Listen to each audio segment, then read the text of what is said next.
Hello and welcome to the Goldenrod Podcast, bringing you some of the latest and greatest Pokemon news. And if you last a long way, I'm Ben. As always, I'm joined by fellow Pokemon enthusiast Conor. This week, we're discussing new raids for Pokemon Scarlet and Violet. When will Gen 9 be compatible with Pokemon Home, if ever? A rare Pokemon card selling for $300,000. Niantic doing what they do best and infuriating fans. And Pokemon Go Fest coming to London. As always, you can jump to a topic using the timestamps in the description below. But until then, let's go over to our co-host. Conor, how are we doing? Doing all right, mate. Been a bit of a rough week. We kind of spoke about this throughout the week. I've not been very well. But we're That's here. never We're nice. fine now. Yeah. We're going to get on with the podcast. Going to have a great time, as per always. Always, right? Oh, okay. So we have a good time. Is that what I'm hearing? I like to think so. Okay, yeah, I can get on board with that. If do you want me to start having a good time now? I mean, I prefer it if you can get infused and excited. Then maybe people enjoy this more. People, I like to think people do enjoy our podcast, and if you do enjoy the podcast, you should leave a like down below if you're watching on YouTube, or leave a 5-star review if you're listening as a podcast. I'm gonna get that plug in early because I think we do it. We'll be back next week. We'll be back next week for another. See ya. Let's jump into the news this week. So our first topic is we've got some raids returning to Pokemon Scarlet and Violet, and some new ones, I believe. 7-star Inteleon is a new raid, yes, right? Inteleon is coming to Pokemon Scarlet and Violet for the first time. It's going to be an Ice-type Terror raid. We don't have, as of yet, any information about the movesets that it's going to use, but considering how frail Inteleon is, and it's going to be an Ice-type, I don't see this being the hardest raid they've ever done. No, I think it's going to be a bit of a glass cannon, personally. I think it's going to hit hard, but, if you've got bulky Pokemon, you should be able to get through. A couple of extra details. So there's going to be 2 time slots to get this Pokemon. The first is Thursday, the 27th of April to Sunday, the 30th of April, and Thursday, the 4th of May to Sunday, the 7th of May. And if you manage to beat it and catch it, it also has the mightiest mark, which is what are they? They just mark. They're called just marks, marks, aren't they? Yeah. Right. Okay. And the special Inteleon can be caught only once per save data. Is this going to get you back into Scarlet and Violet? I mean, I haven't done any of the special raids, honestly. You're not. I haven't done any of them. But you did. But Lewis is doing them all, so I just wait for him to do it and then breed the Pokemon and then send them over to me. So I don't get them with the mightiest mark, but yeah, that's fine. Louis doesn't get enough credit for what he does for you. He does the editing, he does everything else, and now he's doing this. So we've also got other raids coming to Scarlet and Violet, with Walking Wake and Iron Leaves returning as 5-star Terror Raid battles between Sunday the 30th of April and Sunday the 14th of May. So you have a 2-week period to catch them. I'd imagine they will be coming back again. Like last time, you can only catch 1 per save data. So if last time you've already caught them, then unfortunately you won't be able to catch them again. I'm glad these are returning because I only caught 1 of them and I can't remember which one it was. Yeah, so I also only caught Walking Wake. I didn't get Iron Leaves last time.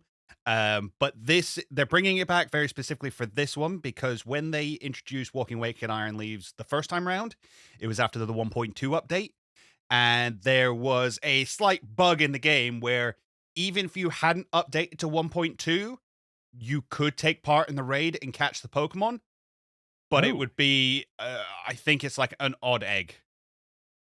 What? So you'd catch it and it'd just be an odd egg? It wouldn't be the Pokemon? I believe so, yes. It was not good. Hold on. So people could join a raid without updating their game? Uh-huh. That seems like a major oversight. Do you not think? Yes, it was. Yeah. Okay, yes, right. it was. Explains why that didn't happen to me, because I did update it because I'm one of them people that the game needs an update. Yeah, I'll update it now so it's done with and I don't have to worry about it again. Strange, but yeah, so we've got new raids coming back. I will jump back into Scarlet and Violet. I do want to complete keep up to date with my Pokedex, which means catching these Pokemon.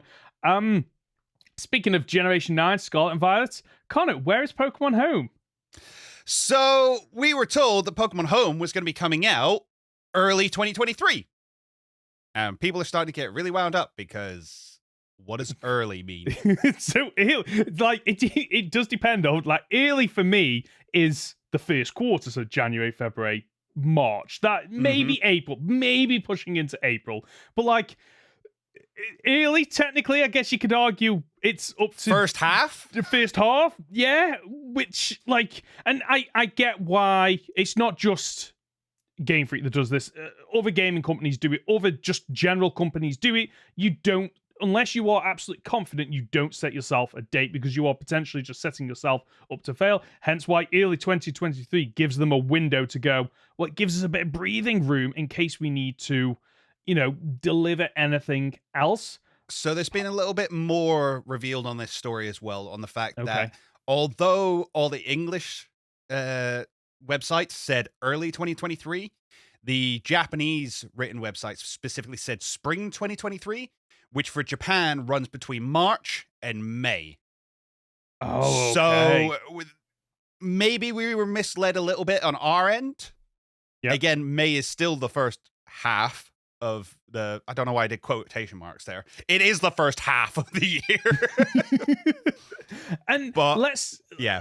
Let's not forget that Pokemon Home has always been slow to bring the compatibility with new Pokemon games. So BDSP, it was 6 months between release and the Pokemon Home compatibility. And they were both built by the same company. Yeah, and Legends Arceus, there was a 4-month window. So it's not surprising to me that we still haven't had the Pokemon Home compatibility for Gen 9 rolled out. It's frustrating. Like, I'm one of those people that I would love for it to be available within the first the launch period. So like the first day, the first week, simply because I don't want to have to. I like completing the Pokedex in new games. Yep. But when I've already got those Pokemon in Pokemon Home, it's a little bit frustrating that I've got to catch, half to 2/3 of the Pokedex of Mons that I've already got. It's very time consuming. So I would prefer it to be there at launch date. I don't know their reasoning why they don't do that, which is frustrating, but it's one of those things though that I can understand people's frustration, especially if you are paying for this service. Yes. Because I think if it was a free service, people would be sorry. The basic box is free. I'm talking about people that pay for the wider function because of the basic box. Yeah, let's face it. People who use Pokemon Home pay for it. Yeah. The basic box doesn't do enough on its own because there's just not enough slots space. There. Yeah. So for the people that are paying for it, I can completely understand the frustration because their argument very well might be, well, I'm paying for a product that is limiting me because it's not got the full compatibility that you would expect for something that you're paying for. And it is strange why Pokemon Home takes so long for them to roll out the updates, and it must be I can't help that I can't help but think it's not because of issues, but it's a decision that has been made, but I can't figure out what that decision is. Like, why, the reasoning. I have to imagine, I don't know, maybe, like, would people take parts in the raids if you could just transfer the Pokemon over? So, for instance, Inteleon is now in the game data. It's there. So you can transfer the Pokemon in. Would you take part in the raid if you could just go and get an Inteleon anyway? No. Is the mightiest mark that important to you? Or is the raid that important to you? No, for me, it's completing the Pokedex. Yeah. But that in mind, are you someone who's going to go and do these raids anyway? No, guess not. No. So maybe that's not really an argument saying that, like, oh, well, people will do one rather than the other. The problem is, I find with Pokemon Home especially, is that people who use it are your hardcore fan base. Oh, yeah. Like, I don't use it. I have no interest in moving any of my Pokemon around, completing the Pokedex. It doesn't bother me. I haven't completed, I say I haven't completed a Pokedex. So, Legends Arceus was the first game I ever completed a Pokedex on because it was the first game that was actually enjoyable to catch Pokemon in. But I can see why people get wound up. And as I say, they're your hardcore fan base. That's not someone you want to upset. And if the idea is, well, we want to put them off just bringing Pokemon in so that they enjoy the game and play the game for what it is, they're probably going to do that anyway. because it's your hardcore fan base. Yeah. It's the only reason I can think of is it's making the game experience longer. I.e., you have to go in and you the opposite of what I want is, well, you have to catch those Pokemon again and complete the Pokedex, and therefore maybe you're less likely to sell the game on for whatever reason. But I don't think, because of the prices of Nintendo games, I can't imagine there's a lot of people selling them on because the value doesn't shift much. It's just a strange one, and I think the most infuriating part is just the radio silence that we get. It's almost like you hear nothing, and then all of a sudden it's like, oh yeah, Pokemon Home's now available. It's like, yeah, wait, what? Where were the updates between the launch of the game and when you were bringing it out? And the only thing I can think of potentially is it because we've had a knock-on effect of them having to roll out bug fixes because of the response to Scarlet and Violet and going, okay, we've got to prioritize one or the other. Let's prioritize, improving the base game and fixing some of the bugs that were evident. But the thing is, the bugs that they're fixing are not the ones that people were complaining about. No, true. And we discussed this in depth when they did 1.2. I don't even think we've looked at 1.3 really, because it's not all that impressive. There's a lot of Zoroark fixes again. Apparently that Pokemon just doesn't work properly. There's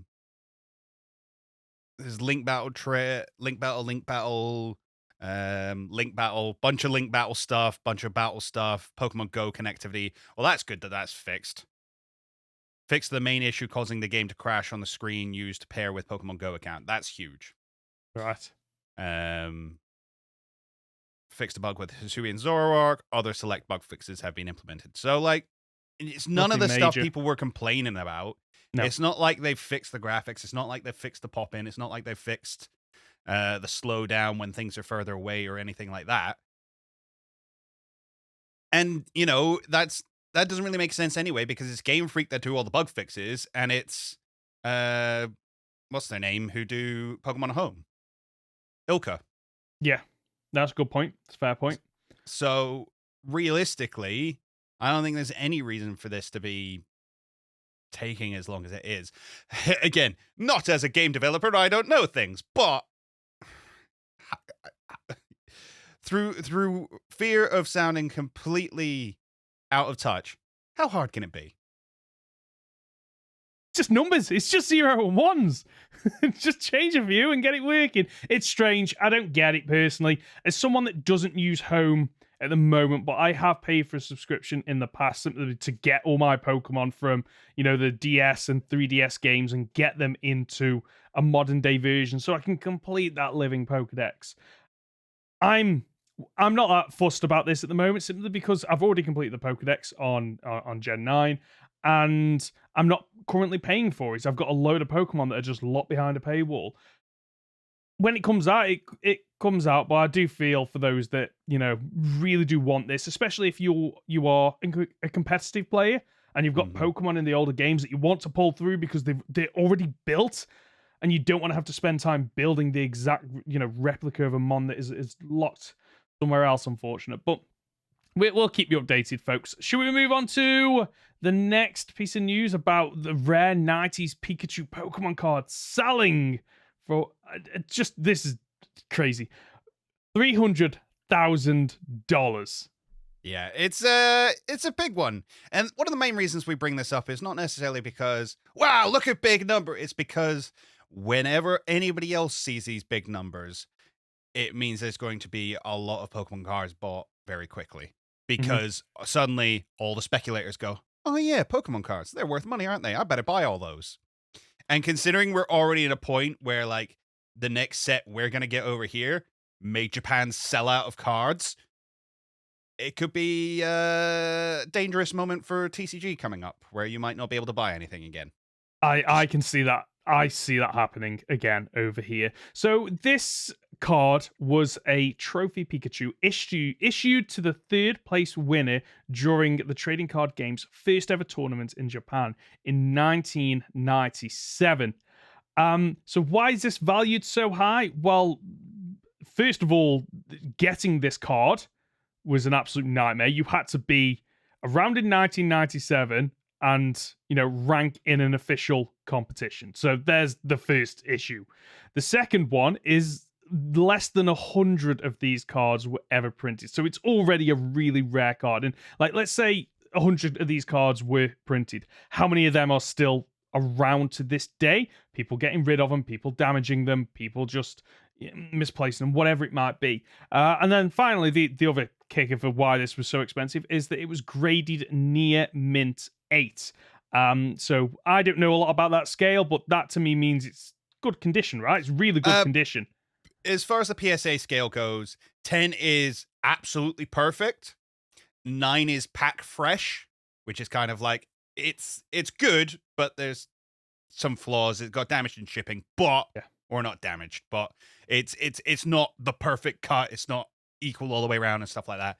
And then you get 8, which is, this is as good as a card of this age can really be. Right. Okay. So chances are we're not getting a 9 or 10 of this, and this is very highly unlikely. Would you pay 300,000 for this card? No, because I'm not that big of a collector, but I can see why some people would. Crazy side tangent. Talking about cards that are only given out to winners of tournaments and things like that. There's been a little bit of controversy going around after a tweet was posted by a TCG player about the upcoming format. So for context, Gardevoir has become a very powerful deck. Just came second at EUIC and all that kind of stuff. And as of next format, we're going to get Drifloon, which is supposed to work really nicely within the Gardevoir sort of mirror match. So if you've got a mirror match against a Gardevoir, if you've got Drifloon, it works really well. It's been brought to people's attention that there's one card that can make that mirror match swing really heavily in your favor, and it's Champion's Path. Now, Champion's Path is a card that basically just lets you move a couple of damage counters. Okay. Or, sorry, it lets you heal 10 damage off each of your Pokemon. But is, again, much in the same way, only given out to high-ranking players who top off tournaments. Oh, okay. So suddenly you've got a thing of, well, if this card is really going to be, like, meta-defining,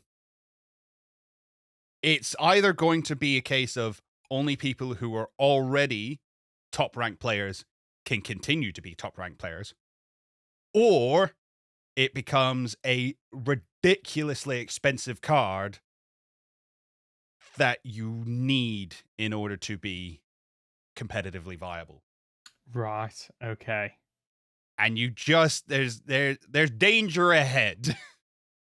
That's what it seems like, because it does seem like we are reaching a breaking point with trading card games where they are suddenly going to become really difficult to get a hold of. Either difficult to get a hold of because of like printing issues, or the fact that they are ridiculously expensive.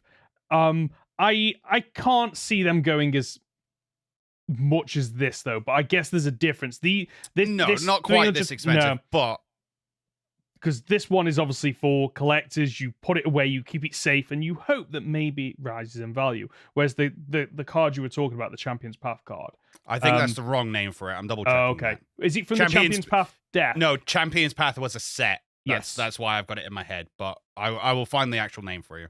Right, okay. But those cards will still have value, and people will be willing to, to spend a lot of money on them. I mean, I can understand why people do it. As someone that recently was during lockdown, completed the Sword and Shield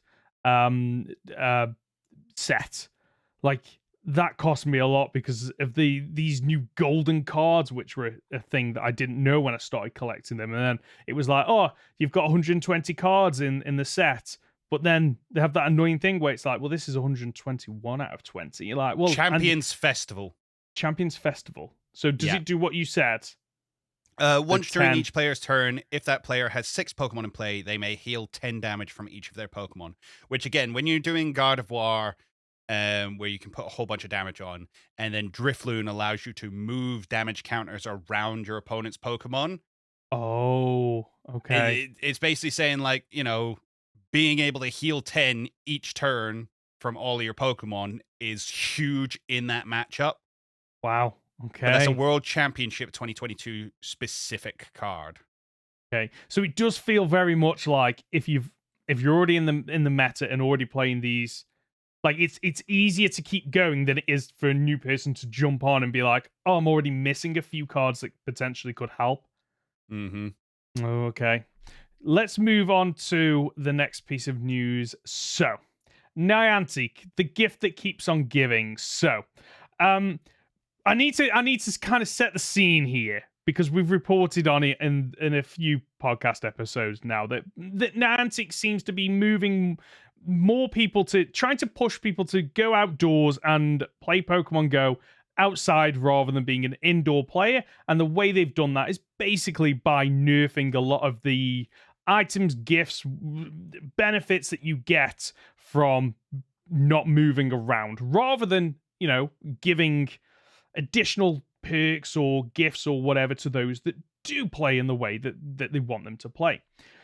Niantic decided to release a tweet that said the reviews for, quote, going outside are in, with a 95% next to a tomato emoji and 100% next to a popcorn emoji, with the hashtags Niantic Labs and hashtag Get Outside.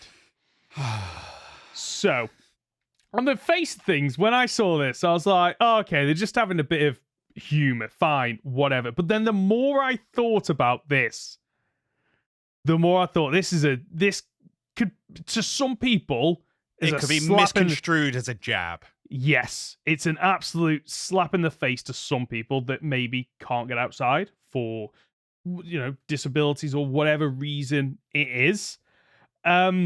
Or it could just be saying, hey, we took about those rape passes. Get over it. Get outside, you loser.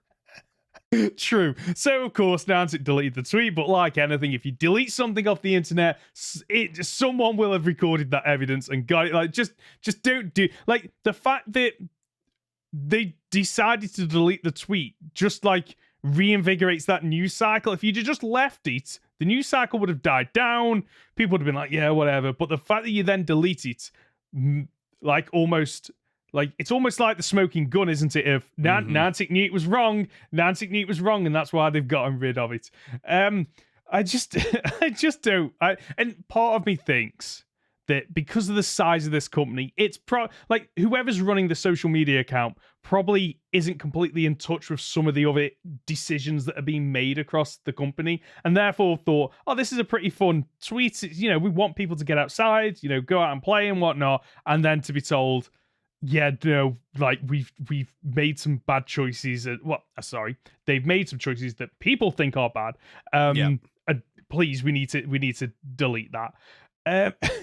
Pokemon I can see they're clearly doing like the Rotten Tomatoes thing, which has been kind of talked about a lot more recently because the Mario movie came out and critics hate it, but fans love it. Are critics still relevant? This is a discussion that goes on online.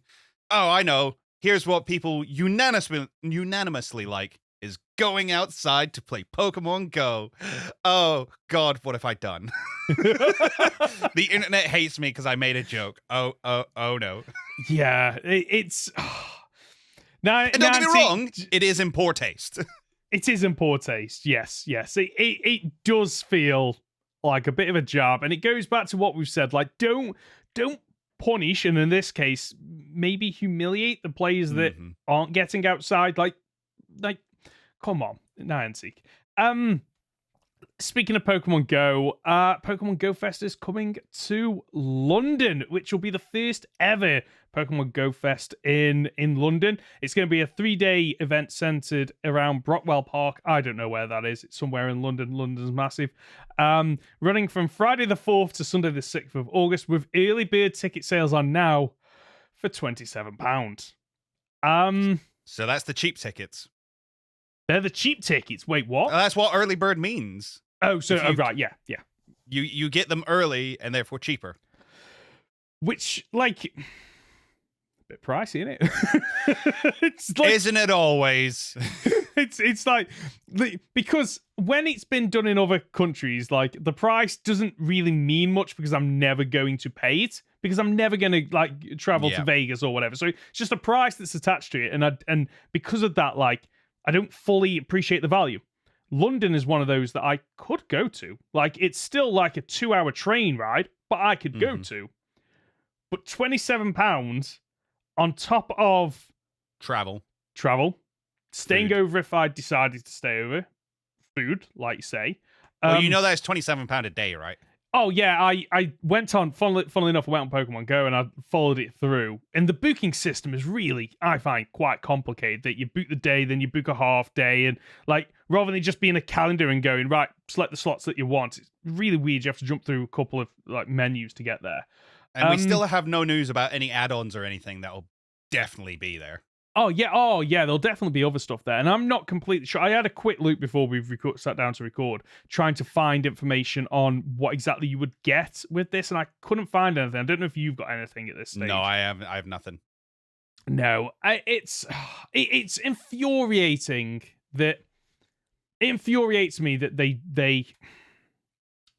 have these events, and rather than spreading them out, like, okay, so this weekend is the UK, and therefore we're doing, London one day, Manchester another day, and then probably Birmingham another day. So it's spread out across the country. Because for our listeners that aren't in the UK, like London, even though it's the capital city, is basically at the bottom end of the country. So for those that are in the middle and northern parts, or in Scotland, like trying to get down there is a very expensive journey. No, buddy, I think it's just in London for the 3 days. Yeah, I know. That's the infuriating part. That's what I'm saying. Sorry, that's what I'm saying. I missed what I thought you said. It will likely be, and I was no. That's what I want. That's what I want. I want them to like mix it up, because Manchester is like, well, it's an hour on the train. I don't need to worry about staying over because I can get an early train there and an early train back. It's one of those things where if I had a group of people that enjoyed doing it, maybe. But maybe I'm just not the audience for this. I don't know. But paying £27 for the chance to take part in a couple of raids, potentially get a legendary Pokemon or some kind of mega Pokemon, a chance of a shiny, doesn't really appeal to me. I'm probably the wrong person. I'm probably not the person that aiming this towards. It'd be interesting to see if they've learned the lessons from previous Pokemon Go Fest, and the technical issues hopefully are resolved, and then people can enjoy it, I'm hoping. So the only other thing I want to say is don't go to Brook Park on those days. You're not invited. If you don't buy a ticket, you're not invited. Because you're a peasant, is that right? Something like that. Something like that. Again, previous episodes. Previous episodes. But basically, they told people off for going to a public park because they hadn't paid for Pokemon for the Pokemon Go Fest. So yeah, typical Niantic. There's also been other events. New York and Osaka are getting events also scheduled in August. It's one. I would love to go to one of these, but between the travel and the cost and the additional costs on top of that, I'm good, thank you. Isn't forget where Worlds is taking place this year? I don't know. I know it's in Japan, but yeah. Let me double check. Oh, so if they just Yokohama. Okay, no, okay, not close. No, okay. So it's just one of those things. I do occasionally still pick up Pokemon Go. Doing the bare minimum on it now. I'm at that stage where that doesn't make any sense. What? Sorry, I'm going to interject here. Right, they're doing it in Osaka in August. Yes, they're doing Pokemon Worlds in Yokohama in August. Why are these not close to each other? How far away are they? So like a 6-hour train ride. 6 hours, and that's Japan trains, which are like bullet trains and all that, right? It blows my that you'd think you'd do those two together, wouldn't you? And you just have loads of people close to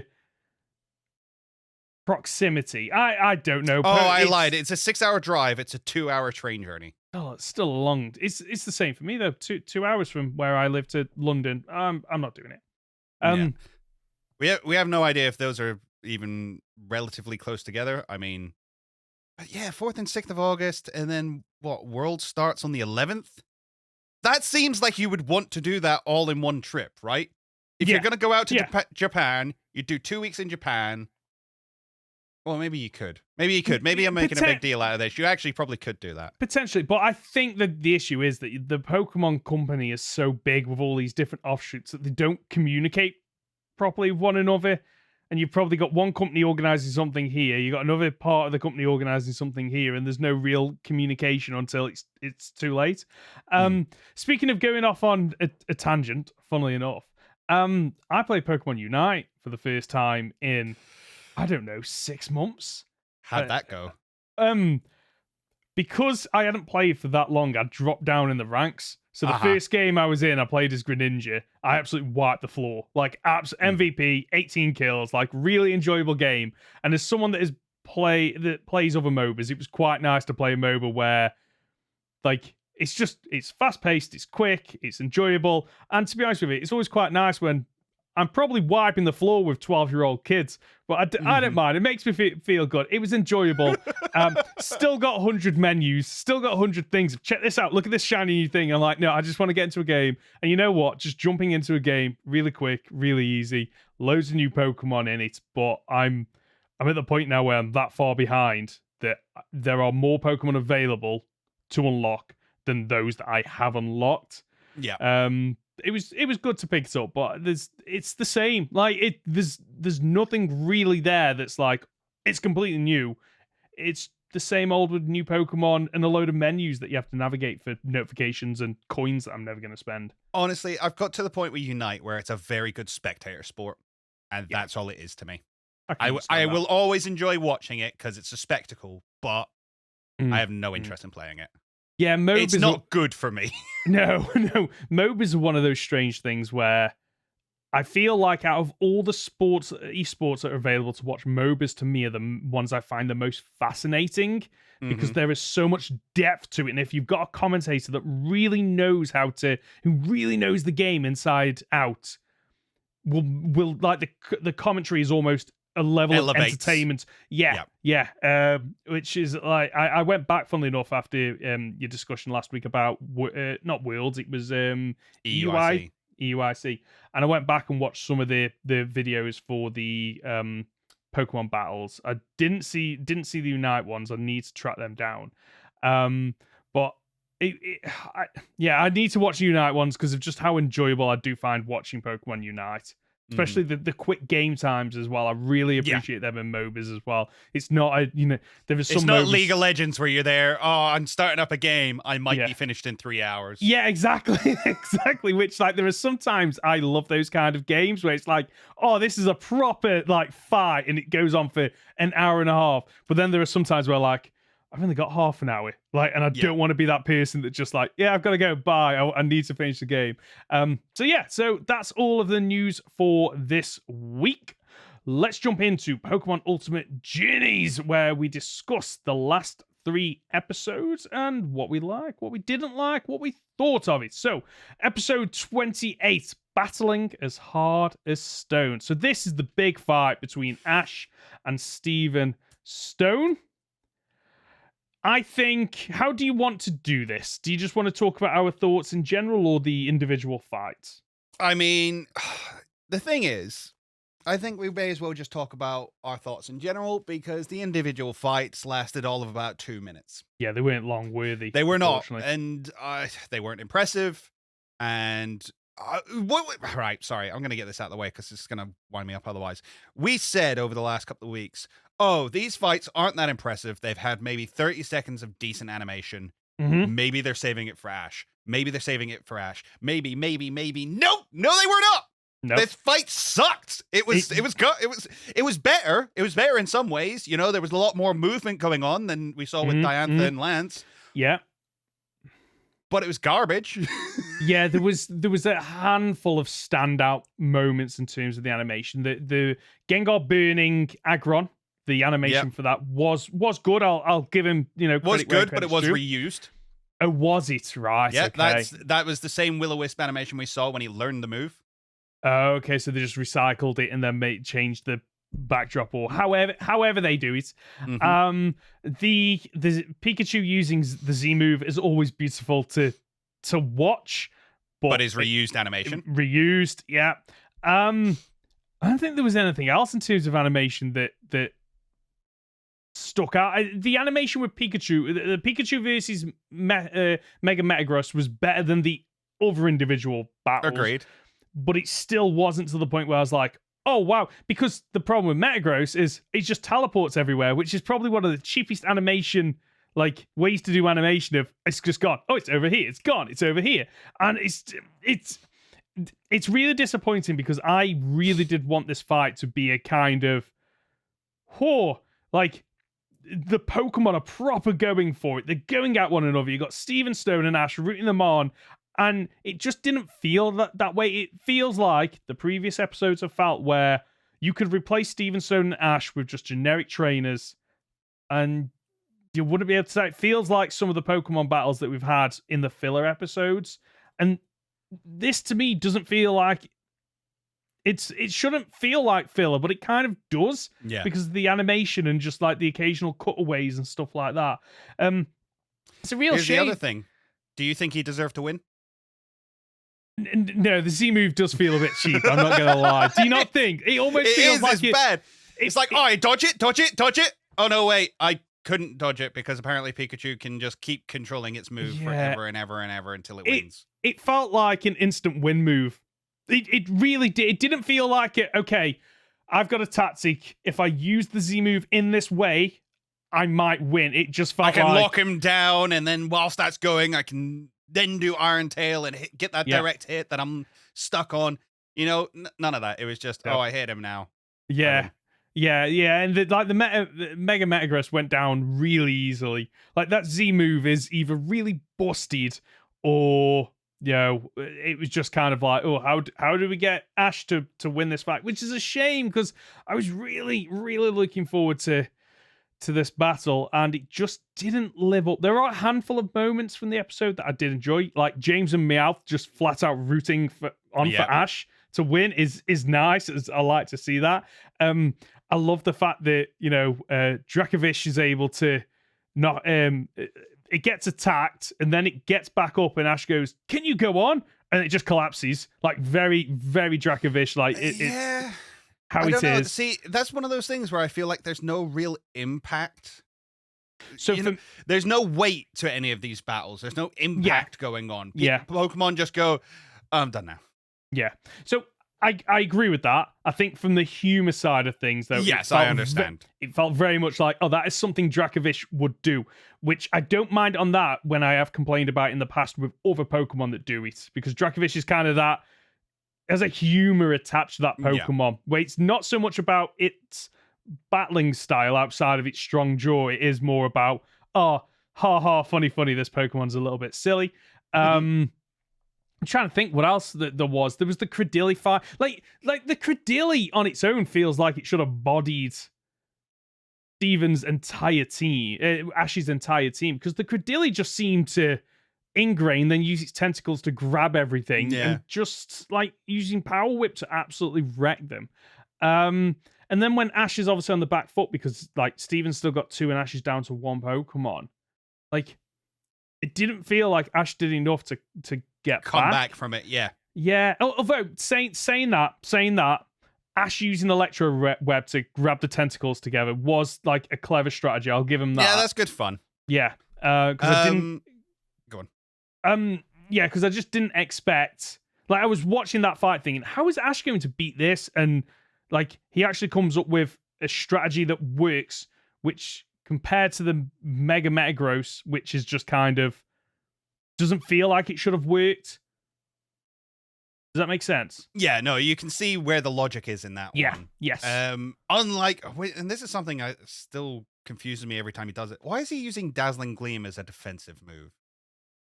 It to me almost feels like it's an area effect, and therefore it is a bit of a shield. Which that is the only way. How that move works. No, I agree. But in the anime does weird things with the moves sometimes where they don't. Yeah, it's strange because it's the Gengar, isn't it, that uses it to block some rocks. and it's a weird line he comes out with as well. Light. We'll beat light with light. And I'm like, what are you talking about? No, it doesn't quite work like that, Ash. We're gonna block Meteor Beam with Dazzling Gleam. Yeah. Sure. All right, let's do it. Whatever. Yeah, the only other two things that stood out for me is when Mega Metagross comes in, we get some Gen 3 music kicking in. And then during the fight, we actually get new music that I hadn't heard throughout the rest of the series. And obviously the new music, like, there are certain beats with the music that you know that, okay, this is the music that plays when Ash is down on his luck. Yeah. Oh, this is the music that plays when Ash is going to get back into it and win and overcome the issue. But then this new music kicked in. I'm like, well, I don't know what to think now. I don't know what it kind of throws me because I'm suddenly thinking, well, because I haven't got the music to rely on, I don't know how the battle's going to play out. So I quite enjoyed that. Overall, it was fine. It was fine. It was fine. Yeah. I'm still waiting for the oh damn moment. Yeah. You know, that I expect from shonen animes. Which, whether you count, you know, Pokemon as a shonen anime, I would definitely argue that X and Y was. So Sun and Moon onward has been more of a slice of life anime. Yeah. It's funny that you mentioned that because the Pokemon YouTube channel released it was about a 2-minute clip of Ash's Greninja fighting the Mega Charizard. Oh, it's unbelievable. Whoa. Like, I was absolutely blown away by the animation. It at no point did the animation feel cheap. It did feel, like you said, like like watching Dragon Ball Z or watching, you know, My Hero, and they really animate every flip, the force perspective and the movement. It's all there. And as I showed you the clip from Horizons the other day with the Ceruledge fighting the Pikachu. Yeah. Stunning. Absolutely stunning. So they're fully capable of it. Yeah. They just... For some reason. I was going to say didn't bother, and I know that's not right, and we know that they had so many issues in production. That's what we have to keep in mind, is they have come out and said they had issues in production. They did not have enough time for this. Yeah, because, like, for me, the Masters 8, by definition, you're going to have a lot of fighting, and that the fighting is probably what takes up the most time in terms of animation.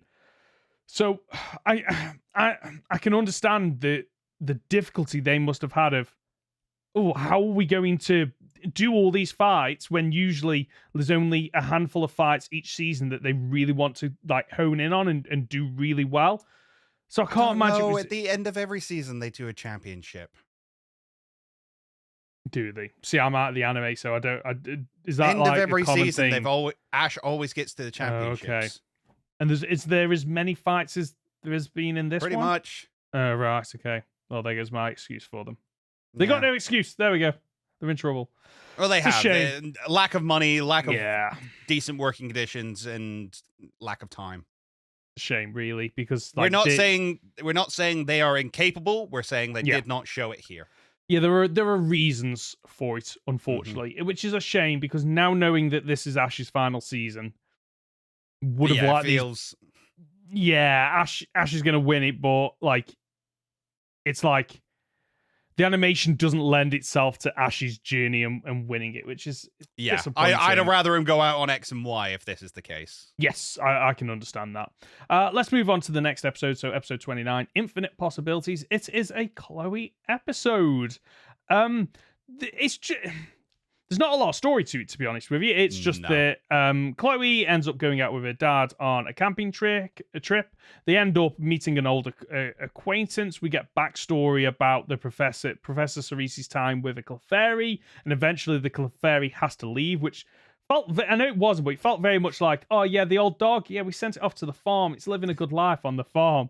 And I know that's not the case, but it felt like that. And then we can jump to the modern day. Chloe's family watch an evolution dance for Clefairy, interrupted by Wild Golbat. The Chloe and Clefable fight it off, and I think the main takeaway is Chloe's like almost. At the end, she resolves that she wants to learn more about Pokemon evolution. And that's kind of what she wants to do, because we have had that arc of she doesn't know what she wants to do. And this kind of makes sense because she's been learning so much about the evolutions that those two elements mirror up quite well. And what I do like is her dad giving, wise words that I feel like most people could do with in real life, that just because you go down a road doesn't mean it's your only path. And at some points, you can divert, you can try other things. This is just the path you've chosen to go on. But now, this episode, I enjoyed for what it was. It just feels a really weird placement. So I think this is supposed to be the wrap-up of Chloe. This is supposed to be the wrap-up of Chloe's story. Right. This journey that she's been on with Evie as they both try and discover who they are and who they want to be. Which Chloe kind of gets closure of, I want to go on to study Pokemon, considering at the beginning of the series she didn't even necessarily know if she liked Pokemon or not. Now she's like, no, I want to study Pokemon. I want to study Pokemon evolution. Cool. Great. What's the point in this Eevee? What's the point in this Eevee that doesn't evolve or can't evolve? Do we ever get an explanation for that? Who knows? Who knows? We've got another 20 episodes? No, 10 episodes, 12 episodes. Something like but I don't want to see Chloe again. She's done. I finished. I'm done. This is her arc. Her story is over. Yeah, I get that. What more have you got to give me? Yeah, I get that. I agree. It feels like, because for me, the arc was never about Chloe getting on the path of I want to study evolution, which would have made sense of her going, I'm thinking of doing this and I'm going to learn more about my Eevee and the evolutions. It's never felt like that. The evolution episodes have always felt like filler to me, so that suddenly when she has that idea at the end of I'm going to study Pokemon evolution, it's like, I get how you got to that decision, but if that was the writer's plan from the start, could we not have had stronger episodes with the evolutions that showed? Yeah, again, I think it was more a point of, Ash was so focused on his goal, Go was so focused on his goal, and, their journeys were about getting them there, whereas Chloe's journey was more about discovering where she wanted to get to, and that kind of idea of, like, meandering, and that's fine. And some of the most interesting people I've ever met don't know what they want to do at the age of 40 kind of thing. Yeah. Yeah. A beautiful sentiment, just I don't think it wraps up very well, and I think it leaves a lot of questions unanswered. Yeah. I'm telling you now, this Eevee is the Mew. I'm telling you now. It was, for me, this should have either been, I can take this episode for what it was, but for me, it should have either been before the battles, like the Champion 8, or after the Champion 8, almost like this helps to wrap up journeys, or it's let's wrap it up now so we can jump into the battles. And what this feels like to me, and the only reason I'm saying this is because, like, of what happens in the next episode, it almost feels like, we've done a lot of battle animation. We need to kind of see if we can take a break from this, and we get an episode of, okay, there's not as much animating to do. And the reason I'm saying that is because the next episode, we get the big fight between Leon and Diantha, and we don't see half the fight. Yeah. Which, let's jump on to episode 30. It's champion time. And I quite like the start of this. Ash has taken the day off. He's training with his team, who are just happy to, have fun, except for Dragonite, who decides to rugby tackle Ash and just happens to stumble upon Cynthia, who's also training for the match. Yes. And because the Pokemon world is weird and competitors don't go, all right, I don't want you looking at my training because I'm going to throw things at you tomorrow. No, let's train together. Yeah, let me show you my moves. Let me show you the exact thing. I'm trying to teach Garchomp how to fly. I wonder if that will come up in the next episode. It was just like, come on. Like, I get that, like, it is nice to have these moments of the trainers coming together. And like, one of the things I love about the anime is these characters having overlaps and conversations that they don't get to have in the games. But I like to have a bit of reality thrown in as well of, like, could you imagine just, like, English football teams, like, training on the same field and watching each other, knowing, oh, we're playing them on Saturday, and look, we can see their tactics that they're doing now. It just doesn't feel Or even, real. like, keep it more local, like Pokemon VGC. Yeah. Even if it's two friends going into a semi-final together, I don't see them training together.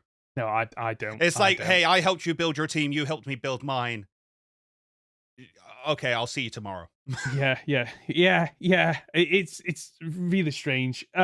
We get, what I did like is we get a flashback of Cynthia, and Cynthia's first mom was Gibble from an egg. From an egg.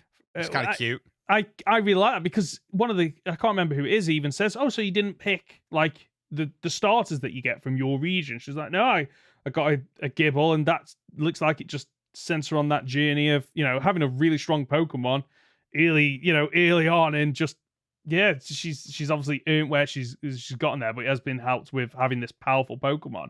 Well, yes, but let's not forget that dragon types are notoriously difficult to look after. Yeah. So she raise. Which proves just how good of a trainer she is. And what annoys me with this episode the most is, like, I can understand having that. Pardon? The kids. So I can understand having that intro and then going, oh, should we go and see the battle together? Because one of us is going to be battling one of these two trainers. Mm-hmm. But instead, what we get is, oh, look, I'm Toria. I'm wandering off and I've lost my Gossifleur. And I'm like, we're in the Masters 8. I don't need this now. This isn't what I want. I want to see the fight. I want to see the best of the best battling. And instead, what we get is like a 5-minute segue of, let's find the Gossifleur.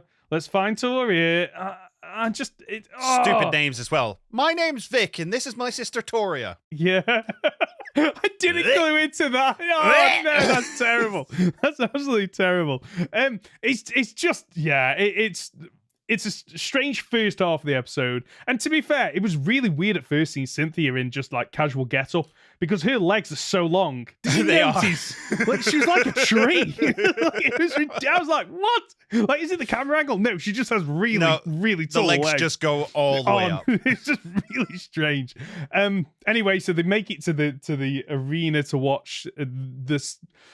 What is remaining of the Leon versus like the last fight. Two Pokemon? Apparently, so it's initially said like his Rillaboom has taken out all of her Pokemon, but then we get flashbacks throughout the fight, and it turns out like no, he did lose his Dragapult and one of his other Pokemon as well.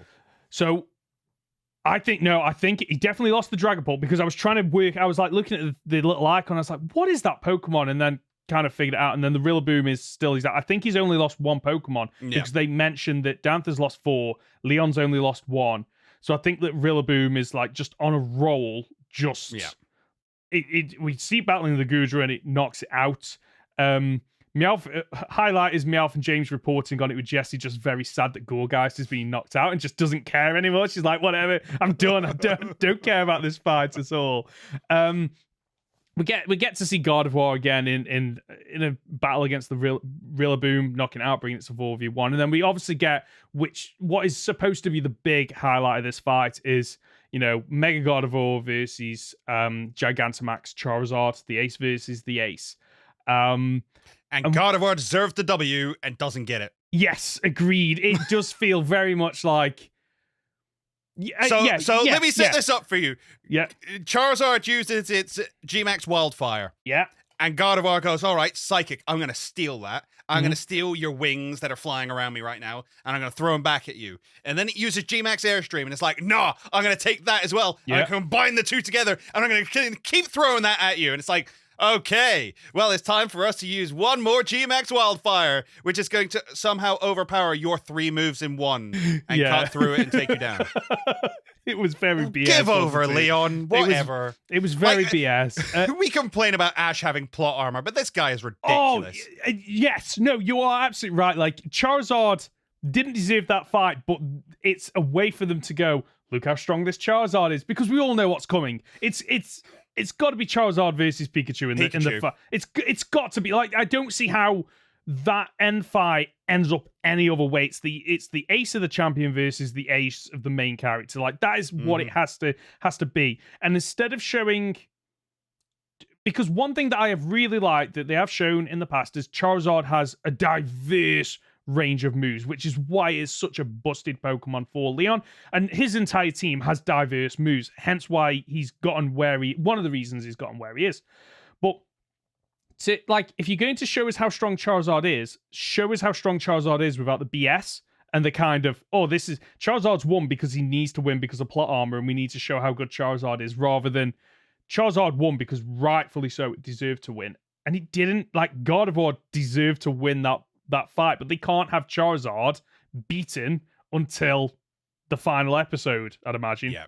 Like, it's like this is probably one of the battles I was most excited for, because I love Pokemon X and Y. I love Diantha, and while I admit she's not the strongest, she hasn't got the strongest team, I've always liked her team, because her team, and you look at her, feel like they fit really well together. It's almost like with other champions in the past, they've always gone, okay, let's do the team first, and then we'll tack on a trainer. Whereas it's always felt like they did Diantha and her team as one, almost of, we're designing Diantha, what kind of Pokemon would she use? So I've always liked Diantha in the games. So I'm gutted that we didn't get to see the full fight between these two. And I know why. Yeah, and I know why, because they had to get it done. Yeah. But we are on 6v6. Yes. Which means that Ash versus Cynthia will be a 6v6. That's got to be a 2-part episode, right? There's no, I will be... Unless we somehow skip the first half. Yeah, I'll be absolutely furious if it's just a one episode done and dusted, because we go off and we see Go doing nothing with Project Mew and come back and be like, we're back for the second half of the match between Ash and Cynthia. Ash is down to 1 Pokemon. Cynthia still has 4.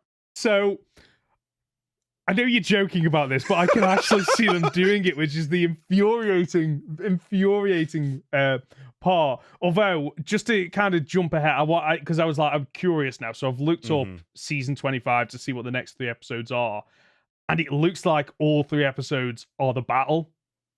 Oh, okay. It looks like because like the first thumbnail is literally Ash versus Cynthia, like just showing like just the standoff. And then 33 is Pikachu fighting what looks like a Togekiss. So, like, I think we're getting 3 episodes. Like, you know what? I'm happy with that, because that implies that we're going to get a good 15 minutes each episode fighting, hopefully. But again, concerns about, okay, 3 episodes, we have to stretch the animation across them. What are we going to get? Are we going to get really good looking animation, or are we just going to get a lot of cutaways to Go and Hop going, oh, this is the Pokedex entry for Togekiss? Like, I just want to see the fight. Know. Like, I know this. I know. I've fought Cynthia many times. I know what her team is. Yeah, exactly. Right. Anything else you want to say about these episodes? Yeah, no, not really. Just Okay. I hope it improves. I hope we get some really beautiful animation. I know I bring it up over and over and over again, but it's one of the main reasons I watch anime. It is like a Dragon Ball and My Hero and all the shonen anime that I watch and I love. It's all about the fight scenes. Yeah. As I said earlier, I need my oh damn moment. Yeah. I can't just have you tell me, oh, he's in a bind. I need to feel it. I need to feel it right down in my pit of my stomach and go, I don't know if there's any coming back from this. Even though I know there is. I know the outcome, but I need to feel it. Yeah, agreed. Conor, you up for playing a game? Let's do it. If it's in front of me, I have 3 Pokemon with 3 Pokedex entries each. But can Conor spot the fake entry? We're starting off this week with one of Steven Stone's Pokemon, Aggron. Entry number 1. Aggron has a horn sharp enough to perforate thick iron sheets. It brings down its opponents by ramming into them horn first. Entry number 2. Long ago, there was a king who wore a helmet meant to resemble the head of an Aggron. He was trying to channel the Pokemon's strength. And entry number 3. Its crusty grey exoskeleton is nearly impenetrable. That's it. That's it. Yeah, it's sorry, its crusty grey exoskeleton is nearly impenetrable. Right. I am between the last 2 then, because one of them seems so outlandish and so unlike anything you'd read in a Pokedex. Yeah. But have you got to that stage where you're like double, triple bluff now? Double, triple, bro. You give me too much credit here. God. I know.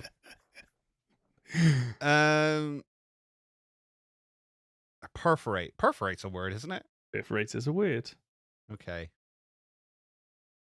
I'm stalling out slightly. Fine. I have to pick the second one.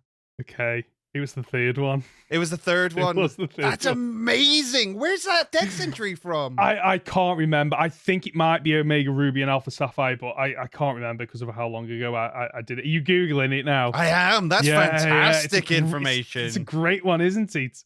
I was absolutely amazed when I saw that. I was like, oh, I've got to put that in there because it sounds so majestic and magical, but it doesn't feel like something that would be in a Pokedex entry in a mainline game.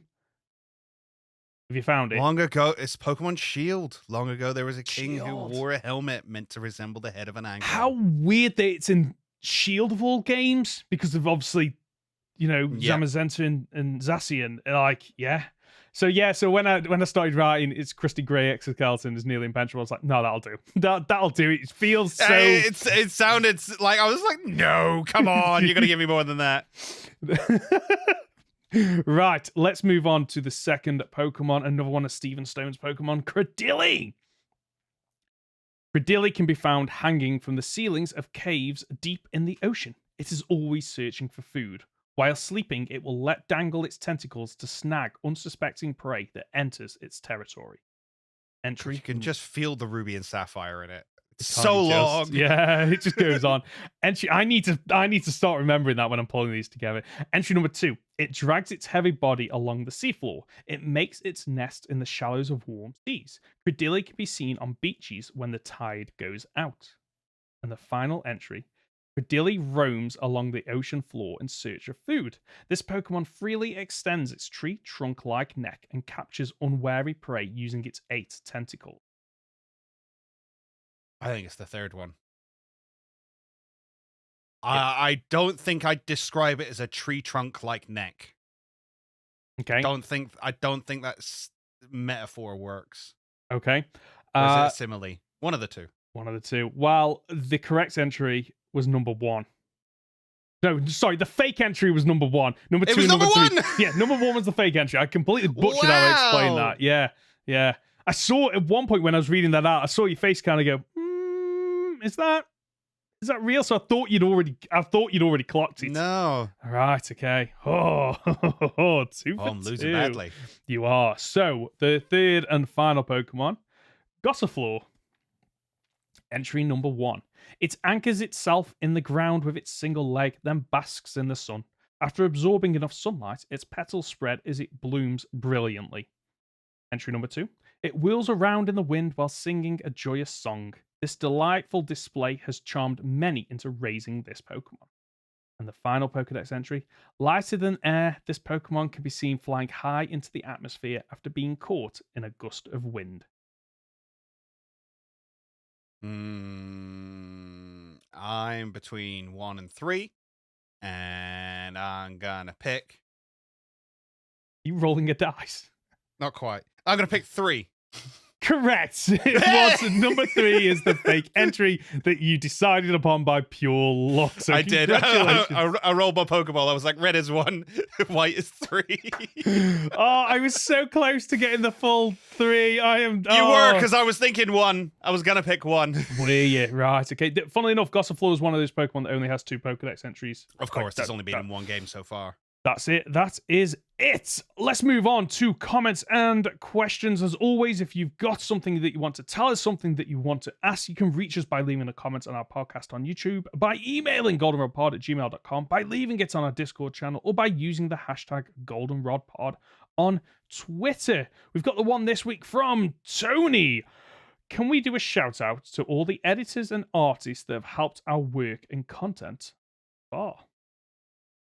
I mean, this is quite easy for me. The number 1 shout out, we've already mentioned him once in this episode, is to Lewis, aka Lewis Harrowing. I don't know why that's aka, that's just his name.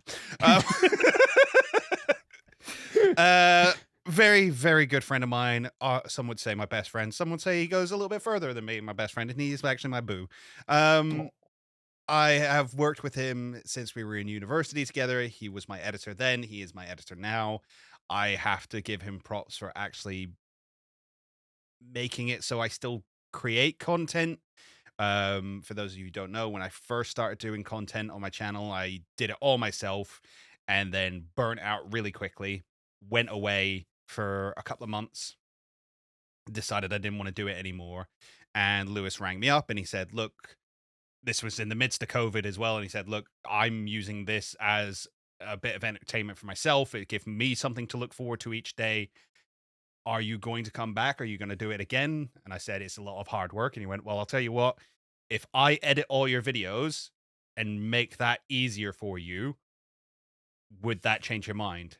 And we've worked together ever since, and we've become great partners. And he elevates my videos to levels I can't even imagine.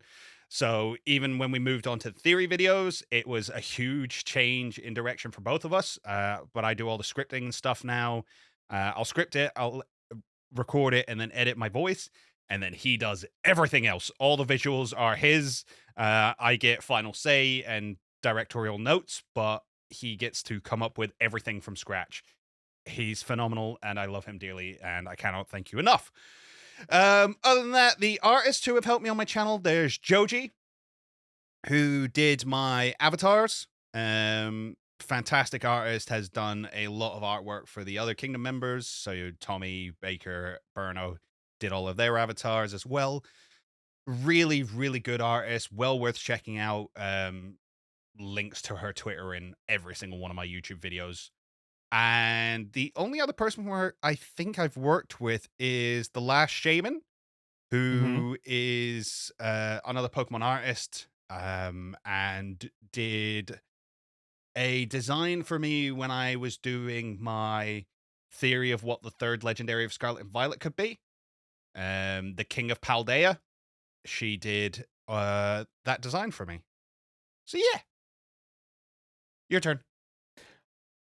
I haven't really got anyone to shout out because a lot of the stuff that I do myself. I do myself, to be quite honest with you. But I guess I do want to give a shout out to yourself because, like, you pulled together the podcast on YouTube, which is a huge help to me in terms of, like, because we record on a Wednesday and Friday it goes up, and like you just power through that. You're so good at it. You do it so quick, and sometimes it's up there. Like, I'm like, okay, why is this? Why am I getting a message at 3:00 in the morning that this is now in the Google Drive? Like, what are you doing? Go to sleep. So I just want to thank you for that. And obviously, you know what? I really want to thank you for when we did the Omega Ruby and Alpha Sapphire wedlock, because it was so nice to be able to just not have to edit every episode and then transfer it over to somebody else who uploads it to their YouTube channel. Like the fact that, you know, you and Luce were able to do that. And a shout out to British Eagle for doing the same thing in my series with him. Like, I have the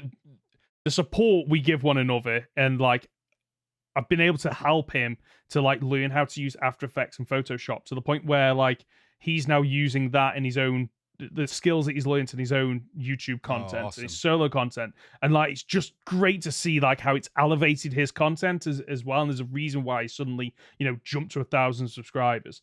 So yeah, so I do eventually want to find someone that can edit stuff for me once I hit 1,000 subscribers, and I can at least have a bit of income to contribute towards that.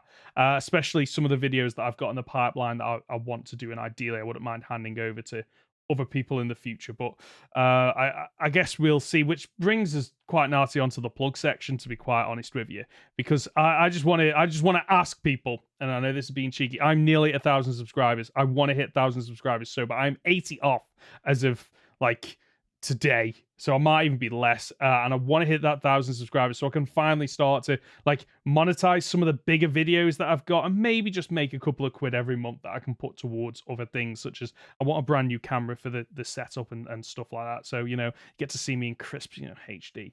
You're 20 off. I'm 20 off, yeah, like so close. So I just wanted to thank, and I want to thank people actually for the support that they've shown me on the Fuse, because you've done Fuse Dimensions, haven't you, before? I did Fuse Dimensions. You've been doing Infinite Fusions, which has really helped me. Like the amount of views, subscribers, watch time that have come from that, and it's a really enjoyable game. So if you haven't already, play Infinite Fusion, because it is one of the best games, one of the best Pokemon games with such a unique gimmick, and I'm absolutely loving it. And that's the show for this week. If you've gotten this far, you're just a top dollar, aren't you? Conor, where can we find you? You can find me on my YouTube channel at Captain Fidget, or on Twitter at CapFidget. I'm Ben. You can find me as Professor Hoenn Gaming on YouTube and Professor Hoenn on Twitter. As for the Goldenrod Podcast, you can find us on the usual platforms. Search for Goldenrod Podcast on YouTube or on your usual podcast app. Leave a like on YouTube or a 5-star review if you're listening as a podcast. We'll be back next Friday for another week of Pokemon podcast content. See ya! Go subscribe to Hoenn.